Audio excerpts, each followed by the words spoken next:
को गिराने के लिए आज मैं एक खास पैगाम, खास चेहरा और खास नाम लेकर आपके बीच में हाजिर हुआ हूँ। उस शख्सियत का नाम है, उस नेता का नाम है भाई Chandrashekhar Azad ji, member of parliament. Nagina की सरजमी से आप लोगों ने उन्हें जिताया और इस लायक बनाया कि आज कहीं पर भी मुसलमान और दलित और जाटव भाइयों पर या किसी भी धर्म के किसी भी लोगों पे अगर जुल्म होता है तो सबसे पहले आवाज़ उठने वाली भाई चंद्रशेखर आजाद जी की आवाज़ होती है। क्यों? मैंने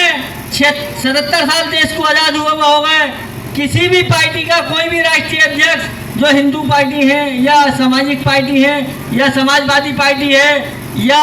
कांग्रेस पार्टी है या जनता दल रही या कोई भी पार्टी लालू यादव जी की हो, आज तक किसी भी पार्टी का राष्ट्रीय अध्यक्ष जो मुसलमानी मुद्दा यानी कोई मुसलमानों का मसला हुआ हो और उसकी खातिर जेल गया हो, मैंने नहीं देखा। अगर देखा है तो इस मौजूदा वक्त में 2020 में जामा मस्जिद की सीढ़ियों से भाई चंद्रशेखर आजाद जी जो हमारे राष्ट्रीय अध्यक्ष आजाद समाज पार्टी के, ये पूरे भारत के अंदर 77 सालों में अगर कोई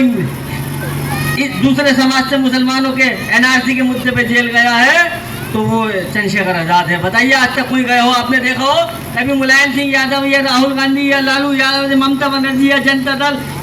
जो भी आपके बीच में आ गया मोहब्बत से आपने उसे वोट दे दिया, ये नहीं पूछा कि हम जीतेंगे या हारेंगे। और आपके विधायक भी जीते, एमपी भी जीते, लेकिन आज विधायक भी जीते हुए हैं और एमपी भी जीते हुए हैं कि लेकिन जब कहीं जुल्म होता है संभल में, तो आपको पता ही है पूरे हिंदुस्तान में पूरे भारत में सबसे ज़्यादा जुल्म अगर कहीं हो रहा है तो संभल की सरजमी पर हो रहा है। कोई नेता नहीं बोल रहा था जिस दिन जुल्म हो रहा था, लेकिन उस नेता ने पार्लियामेंट में जीतते ही साथ सबसे पहले आपको आज तक पार्लियामेंट के अंदर सारी पार्टियों के नेता आपको अल्पसंख्यक बोलते थे, लेकिन जैसे ही भाई चंद्रशेखर आजाद पार्लियामेंट में जीत के पहुंचे तो उन्होंने आपको मुसलमान ने लफ्ज, आपकी इज्जत, जिस नाम से आपकी पहचान उस नाम से आपको पार्लियामेंट के अंदर पहचान पुकारा। ये भी इस नेता की खासियत है। जब इन्होंने पुकारा और संभल की सरजमी पे लोगों ने इन्हें पुकारा कि यहाँ जुल्म हो रहा है, तो सबसे पहले भारत के अंदर संभल की तरफ वो अपनी गाड़ी का रुख करा, पार्लियामेंट से निकले और संभल डाशना टोल टैक्स की तरफ कि मैं संभल जा रहा हूँ। इन्हें संभल डाशना टोल टैक्स पर रोक लिया गया।